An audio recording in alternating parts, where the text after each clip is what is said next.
आज मैंने सोचा कि आपको थोड़ा वीक 12 में जो लीडरशिप है उसके बारे में आपको बताऊं, और उसके बाद फिर मैं आपको पूछूंगा कि जो आपकी मिसिंग जो चीज़ें हैं, तो मेरे ख्याल में हर वीक में 1 या 2 लेक्चर हम करते जाएंगे, ठीक है। तो I think how many of you are present now? Sharing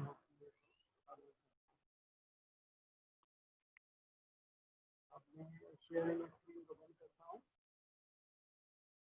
ताकि मुझे पता चले कि कितने लोग हैं। 1 2 3 4 only 5 students are there, but let's start. Let's start with what? Let's start with management or leadership. Sorry.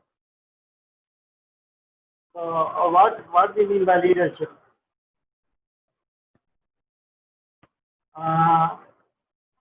आपको कोई डेफिनेशन याद है? Anyone of you?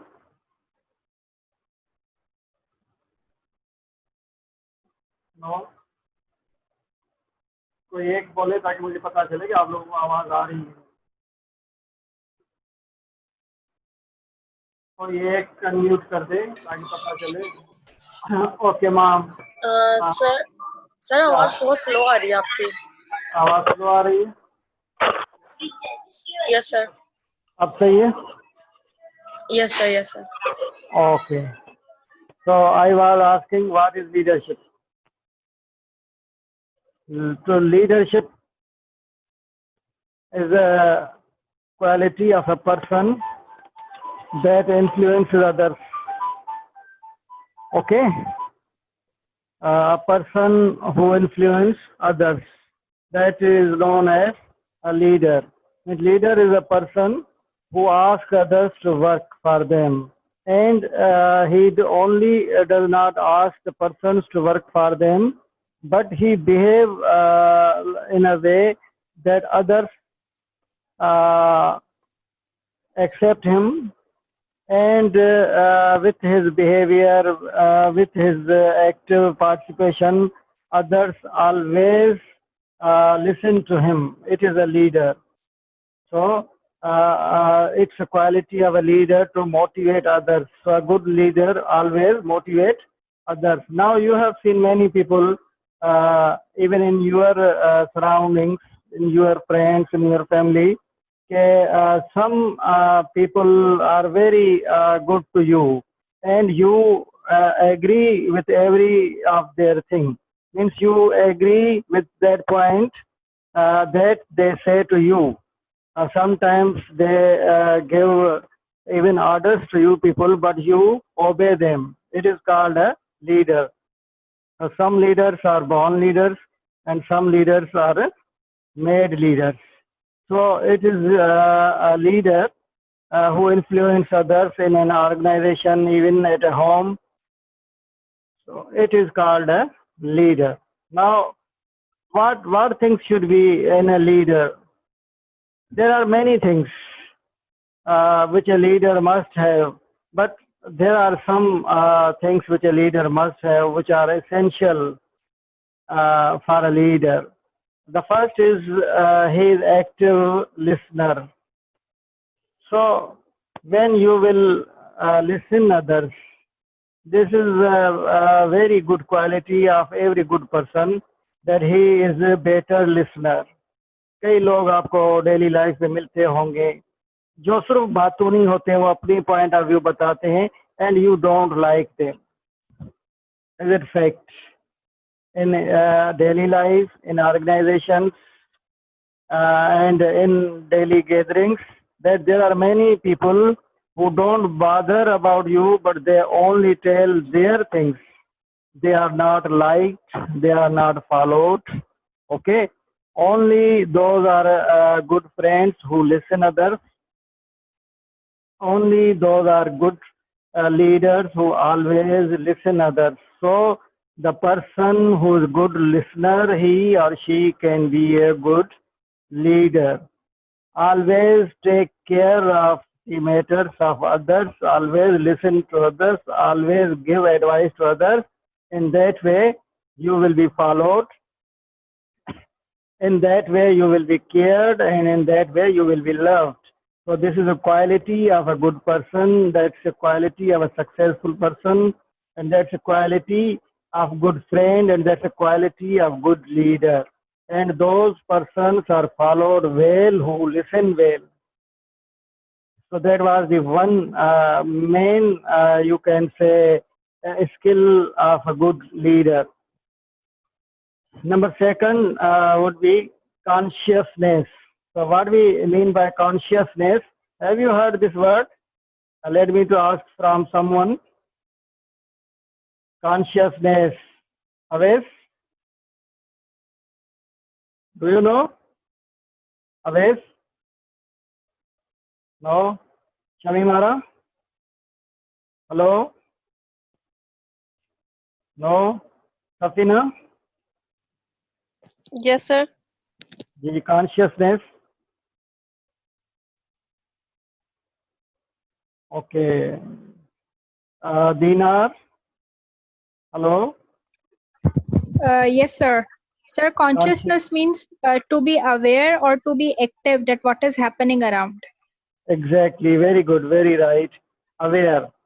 Aware of each and everything which is being done in the organization where you are working, where you are with the people. You should be aware of each and everything that what is going on there, what are the matters there, what are the problems there, what are the needs of your personnel there, how you can motivate them, and what is the process of your product there, and what is the pace of development there.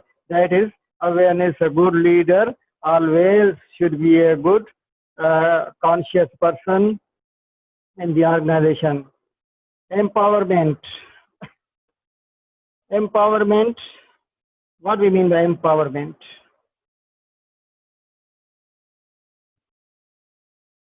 Power. Empowerment means he get powers and he give powers. He should be the person who should be center of the powers.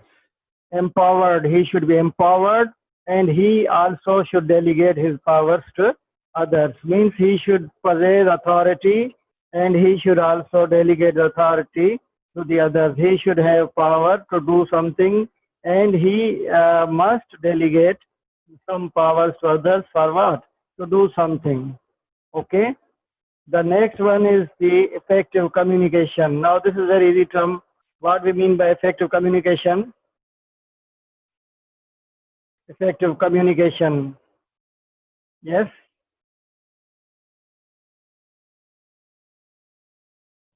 Anyone? Sir, it means meaningful communication. Like whatever we are saying, we should be very much clear, and like we should make our meaning clear. So that is effective communication. When Okay, both the parties are understanding anything very clearly and precisely. okay.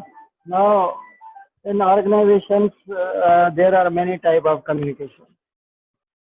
Verbal communication, written communication is also there. So a leader must know how to communicate. He should have proper skills of communication, either verbal or written.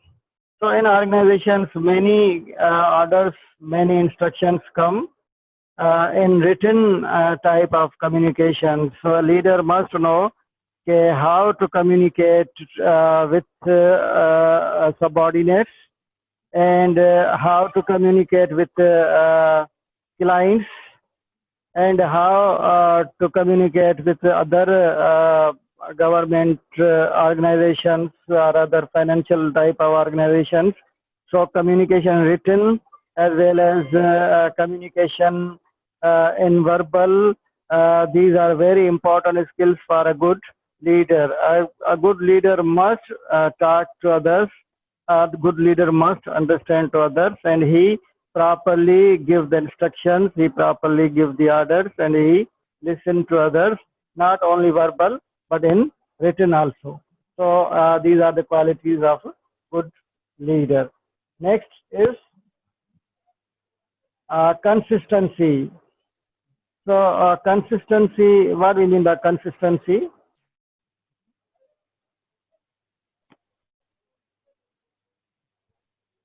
Consistency. Okay, is telling someone? Sir, it means stability or a sort of regularity, like when we are consistent in something. Exactly.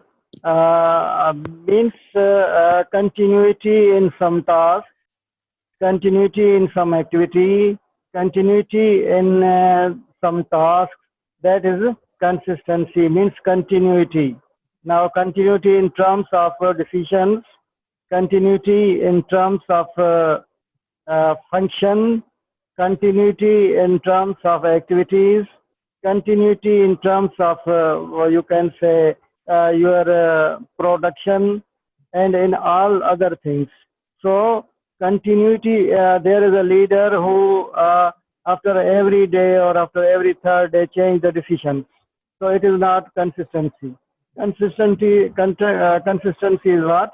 Means you continue what you have planned, you continue what you have organized until or unless you will achieve your objectives, until or unless you will reach at your targets or your goals. You try to continue. Maybe sometimes there comes some situation in which we, for time being, change our decisions, or we moderate some things for some short period of time, but our overall objective should be same. We cannot change production of a product within half, and we will say, okay, now we will leave that product. Now we will start producing another product. This is not a good thing, and I think a good leader should continue what he plans. So consistency also should be there. Okay, now there are some roles of leader. We call them the elements of leadership, or some roles of the leader. So number one role of leader is that he builds the relationships. He builds the relationships in the organization. There is the leader of the home. What he do, he try to make very viable type of relationships among all the members of the family. In the same way, because leader thinks that when all the staff will have good relationships, then the goals of the organization can be achieved properly. So it's I think role of a leader to develop good and viable relationships among the organization. Number second role is good leaders always make or develop their teams. Teams. They build teams and work with others, and ask the subordinates, try to make the groups and work within the groups. So good teams always give good benefits and advantages to the organizations. So those organizations in which there are good teams of workers, those organizations get more benefits and profits. So a good leader always try to create good teams. Next one is goal setting. This is very important, I think, element of the leadership. Leaders, goal setting means to set the goals, to set the objectives, to set the targets. So this is also a role of a leader, make or develop goals. After that, create communication vision. Now, communication vision means he will develop complete communication system in the organization. So without communication, there is nothing in the organization. For example, if a superior boss asks something to the subordinates or lower level managers, so without proper communication, it will be impossible that lower level managers or staff will understand what is being said to them. So good managers, what they do, good leaders, what they do, they create a proper communication cycle in the organization from top to bottom and from bottom to top. Without that communication, organization cannot run, an organization cannot work properly. Then there is delegation of responsibility. So there are two terms always I had used in my lecture, responsibility and authority. Now, I had many times discussed the word the authority and delegation of authority. Do you people remember something in some of my previous lectures? Authority and delegation of authority. Tell me. Dinar? No? Safina? Do you have you people heard these words authority and responsibility? No? Sir, authority means the power of right, give orders, make decisions, and enforce the obedience. Okay, and what is the delegation of authority? Okay, now I'm going to tell you. In any organization, there are different positions. Someone is the manager, someone is the deputy manager, someone is the supervisor. So every position has powers. So from where those powers come? Those powers come with that position. When I being an owner, I am going to establish an organization. In that organization, according to need, I will create different posts. I will create the post of, for example, principal. I will create the post of vice principal. I will create the post of head of department, science head of department. I will create a post for the arts head of department. I will create a post for library technician. I will create a post for librarian. So these posts are being created by the managers to run that organization properly. So for every post, it is also defined in written that this is the post of vice principal, and these are the authorities and these are the responsibilities of vice principal. So those are written in the book of that organization, and when that person is appointed, for example, librarian is appointed, or when a vice principal is appointed, they are given a paper, a page in which his or her authorities and responsibilities are defined.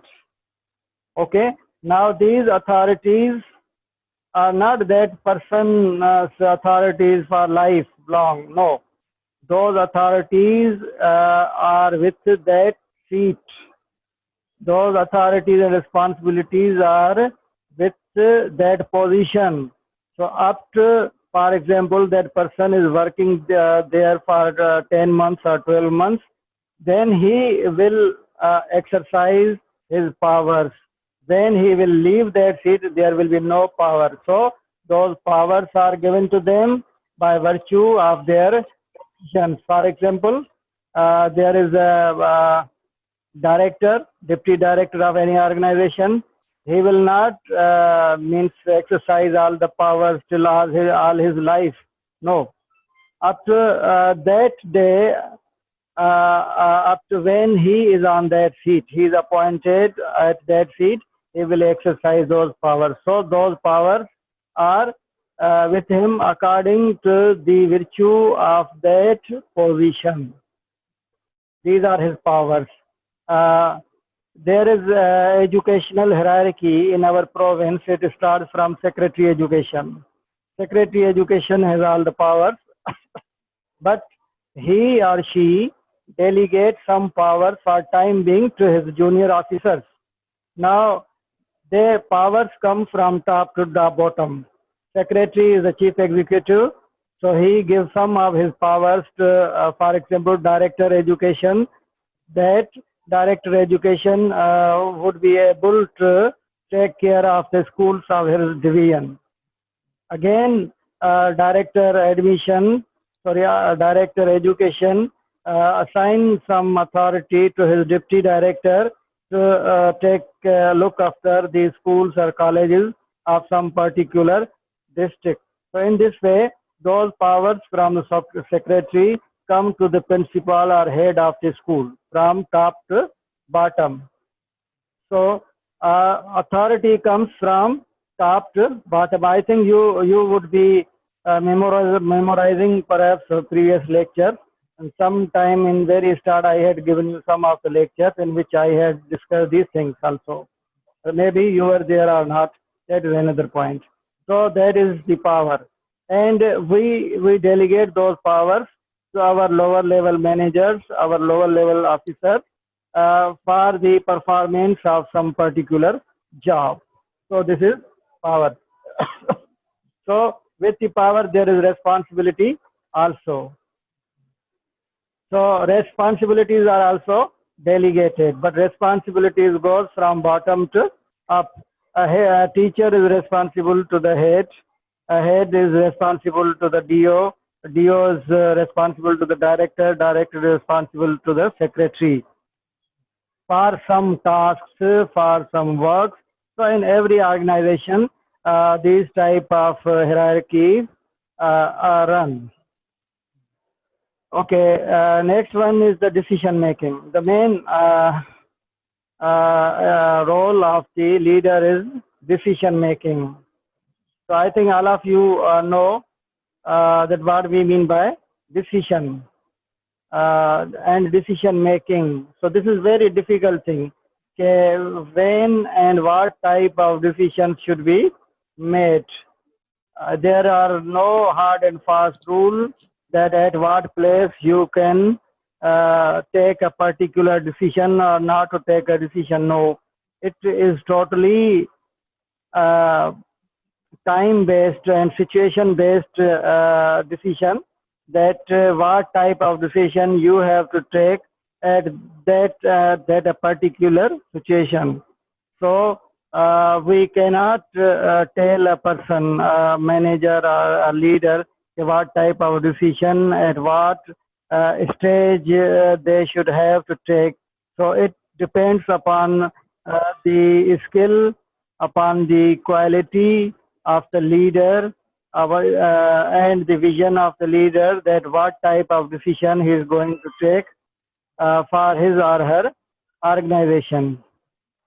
So I think now time is going to be off, and I will share some notes with you, and I will also share this short lecture at the week number 12 at LMS. You people will be able to see the lecture as well as you will be able to download some notes from there. Okay. Have you? Do you want to say something more?